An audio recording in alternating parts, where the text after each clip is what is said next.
Tendências e Finanças. Apoio Cultural. Quatrum Soluções Empresariais. Anderson Machado. Mentoria Financeira. Economista e professor de ensino superior Alexandre Reis vem conversar conosco aqui sobre jovens empreendedores. Belo tema, professor. Boa tarde. Boa tarde, doutor. Na verdade, André, esse tema surgiu no sentido de ser uma proposta de incentivo, né? E de orientação ao jovem empreendedor. E também uma questão que está acontecendo muito na nossa economia é essa transição de reformas que estão sendo feitas e que, de fato, vai ter que ter um esforço bastante diferente do jovem para se ingressar no mercado de trabalho, que vai ser bem diferente das nossas gerações, André.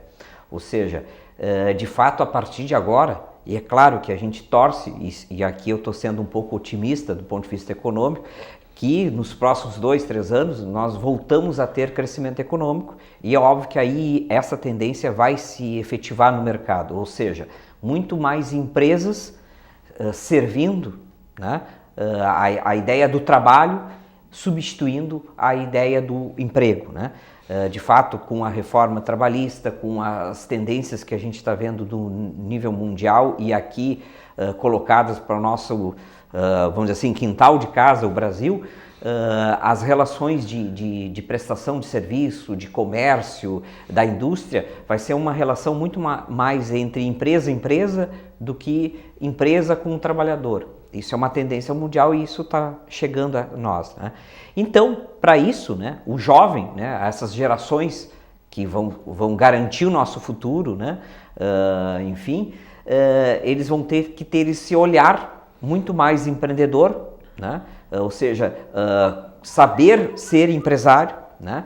E o que a gente observa ainda é que precisa muita competência e muito conhecimento para esse jovem conseguir se inserir de uma forma para agregar valor, né?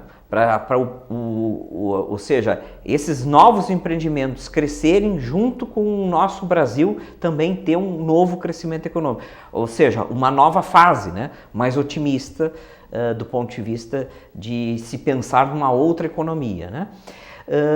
O porém dessa história é que recentemente saiu algumas pesquisas que o jovem entre 20 a 30 anos, como ele tem esse espírito extremamente de querer fazer diferente, querer fazer um novo, né? Inovar, e ele também tem a questão da ambição, né? Nesse período de idade, entre 20 e 30 anos, se abre muitas empresas, mas também se fecha muitas empresas. Então, se observa que esse jovem ainda ele precisa de mais orientação, de condições técnicas para conseguir assegurar e se tornar verdadeiramente um empresário.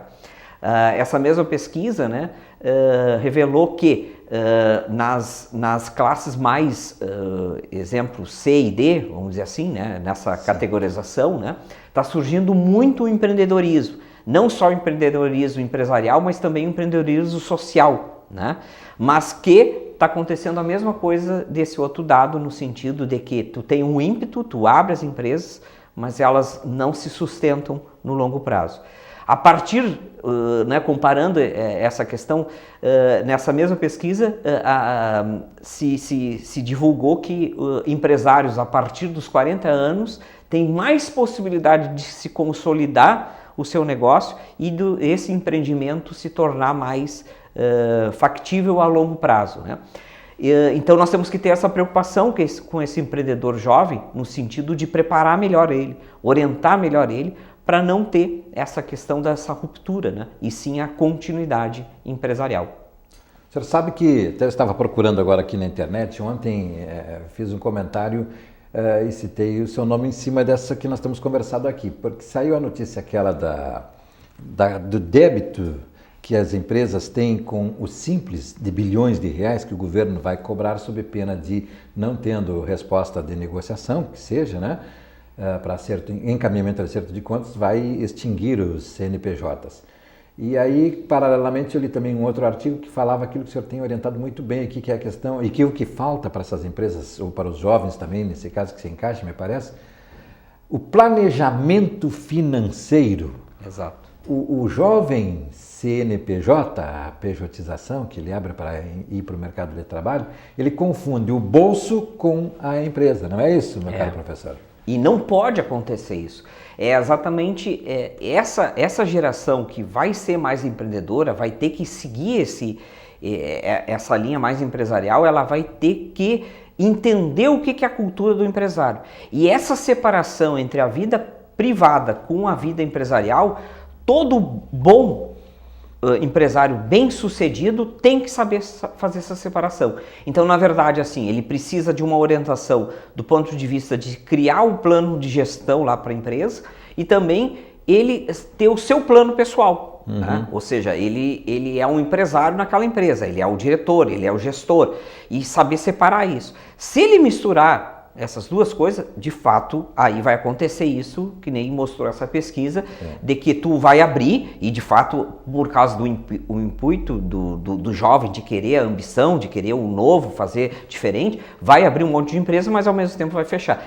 Isso nós temos que mudar, essa ruptura no sentido de nós temos que ter a continuidade. A continuidade, ela existe se tu tiver o planejamento financeiro. A notícia de ontem, anunciada ontem, 19 bilhões e 500 milhões de reais, anunciou nesta segunda-feira a Receita Federal, que notificou 716.948 devedores.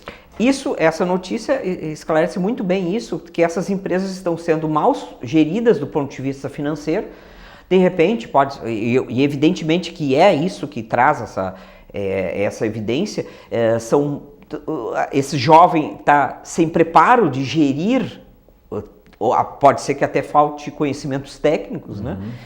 E hoje, via concorrência, tu não tem mais espera para a questão, vamos esperar esses jovens conseguir amadurecer mal. Não, o mercado ele não consegue, ele não dá tempo para isso.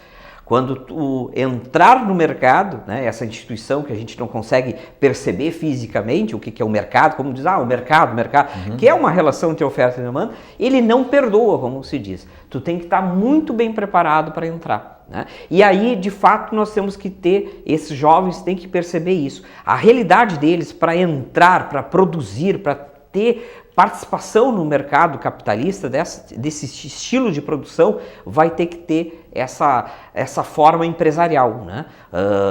A reforma trabalhista está atendendo a questão não radicalmente na questão do extermínio da ideia do emprego, não é isso, né? Mas forçando para tu ter mais relações de trabalho. E relações de trabalho é isso, relação empresa-empresa. Eu posso contratar uma empresa para fazer o serviço, que antes eu contratava um empregador. Então esse empregador, ao invés de ele se candidatar a emprego, ele vai ter que se candidatar através de uma empresa, para outra empresa, para ele prestar aquele serviço. Isso vai crescer muito no Brasil. Só não cresceu muito nesses últimos anos porque nós estamos sem crescimento econômico. Mas se a gente tivesse um crescimento econômico de 4%, 5% ao ano, com certeza isso estaria em outro patamar. Vou abusar aqui da sua contribuição, da sua assessoria, consultoria e comentário aqui. Seria grosseiro se eu comparasse com aqueles anos em que distribuíram terras para pequenos produtores a título de reforma agrária, o senhor lembra? Sem dotá-los de conhecimentos no manejo e cultivo com plantas e equipamentos. Aqui em Bagé foi um exemplo, logo em seguida se abandonou todo aquele campo, aquela divisão fatiada de terras que tinha ali para pequenos produtores. Perfeito. É uma questão, não adianta tu disponibilizar os fatores de produção sem tu ter competência para esses fatores de produção executarem a distribuição de renda ou fazer o serviço de uma forma adequada. Porque é exatamente isso que eu disse, o mercado não perdoa. Entendeu? Via concorrência, se tu não souber fazer e fazer bem feito, tu tá fora do mercado. E isso cada vez mais vai acontecer. Né? Aquele jovem que perder tempo e não conseguir se qualificar ou buscar ajuda é uma grande tendência também. Hoje, cada vez mais as empresas vão ter que buscar especializações, né? Especialistas auxiliando elas em certos deveres, né? E cumprimento de tarefas que não, de repente, ou naquele momento, não consegue ser realizado pelos seus gestores. Né? Que é a ideia de assessoria, consultoria. Né? Isso no mundo, porque se torna mais barato. Certo. Compreendeu? Tu reduz o custo disso, né? Tu contrata alguém, ele resolve aquele problema e tu segue o teu processo. Atividade né? principal. Exatamente.